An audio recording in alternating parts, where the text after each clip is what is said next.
Hello everybody and welcome to another fly tying session with your host Scott. Today I'm going to be tying pattern number 4 from Mike Harding's collection in his book A Guide to North Country Flies and How to Tie Them. This one's called the Waterhen Bloa. Unfortunately I haven't got any waterhen, but I do have a very nice substitute, so I'm going to try and do it with that. And also Pearsall's yellow silk number 4. I don't have any of that either, so we're going to be using Uni-Thread in yellow. We will end up with a fly that looks very similar and will behave very similarly in the water as well. So to tie this pattern, it recommends a down-eyed wet fly hook size 12 to 16. I've put a size 12 hook in.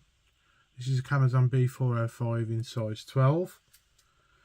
I've already mentioned the thread. It's a yellow thread in 80 by Uni. For the dubbing, we're going to be using mole, which is the original material in this pattern. This is a whole moleskin. And for the hackle, I'm going to be using something a little bit unusual because I haven't got any waterhen. I'm actually going to be using a neck feather from a wood pigeon. Now you don't see many people using wood pigeon feathers in fly tying, but wood pigeon are on what we call the general licence in the UK. They're classed as a pest bird, and so long as you've got your permissions, you can actually harvest these birds. And I've got quite a lot of feathers from them, and I do use them in quite a lot of patterns, but I don't show them on. I haven't been showing them on my channel as of yet. So there we go, that's all you need really. Now the key with this pattern is to dub as lightly as you can possibly get away with, and it's very difficult to actually get it to look like the one in the book. I have tried to tie this one before. This is what we're going for. It's literally just the slightest hint of mole that you need on the thread. So we're going to come in at the eye with the thread.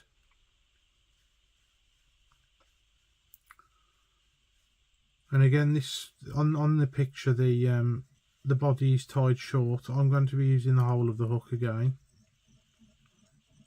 The original pattern stops about there, in line with the point. Now, like I say, if you want to tie a fly that small, use a size 14. And I'll continue up to a point where the thread will dangle between the point and the barb, which is about there. Let's just tidy that up a little bit. Wasn't happy with that.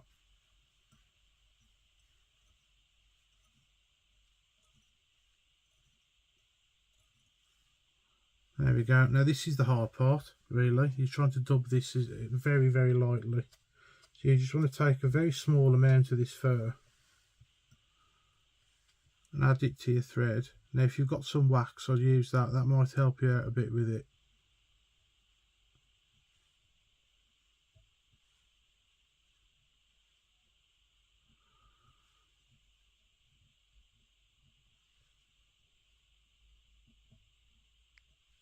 And then very lightly dub it onto your thread. So you're literally just covering the thread with it.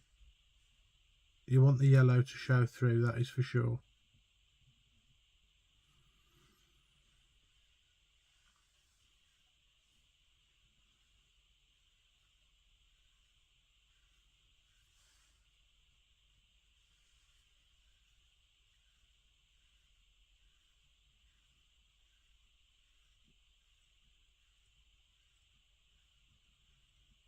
And then take that up to where the eye would do. Well, it's probably a head length away from the eye.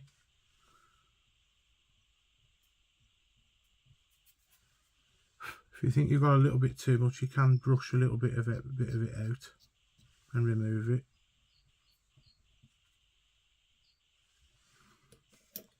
And then prepare to prepare my wood pigeon feather. It's the same as any other game bird, really.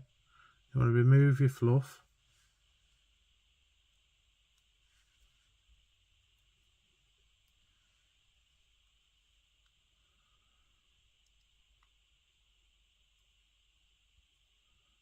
Like so. Now this is extremely sparsely dressed as well, so it's literally, I think, it's going to be one turn, I think. Try to find the point of your feather with your hackle pliers.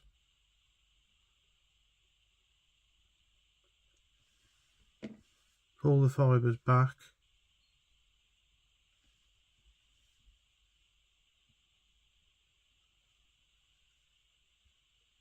Tie it in.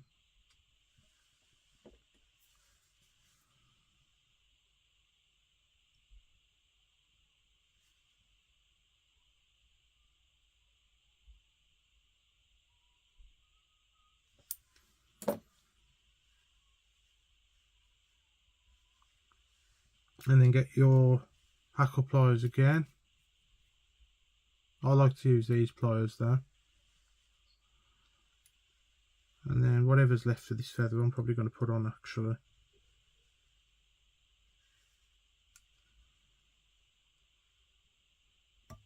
Oh, like I say, I've never really used these feathers before. It's still in, so we'll try again. I usually tie this pattern with French partridge.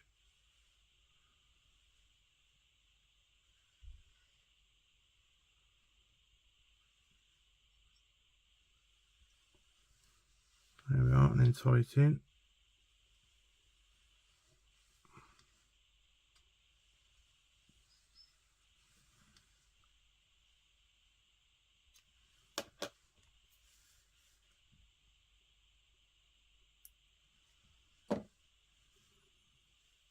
I start to form your head.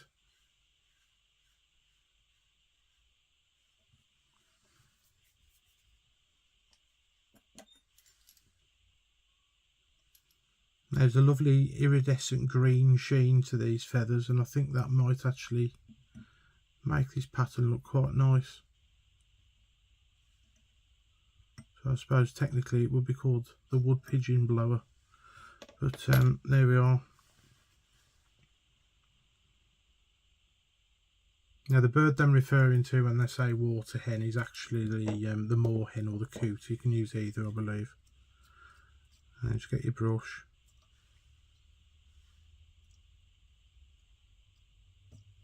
And pull your hackle fibres out. And there we are. That's your Waterhen blower.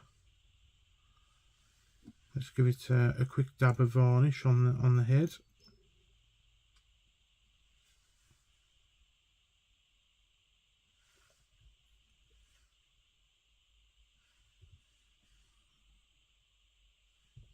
They do make a very nice hackle actually, these wood pigeon feathers. I'm quite happy with that.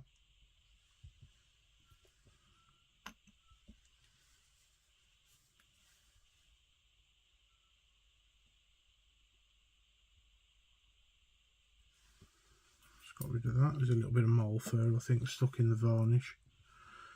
And there we are. That's the Waterhen blower.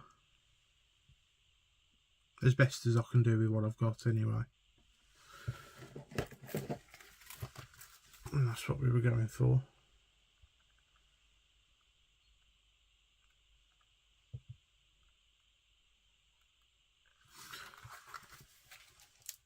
Thank you all very much for watching. Please like, share and subscribe. And I'll catch you guys in the next one. Bye bye for now.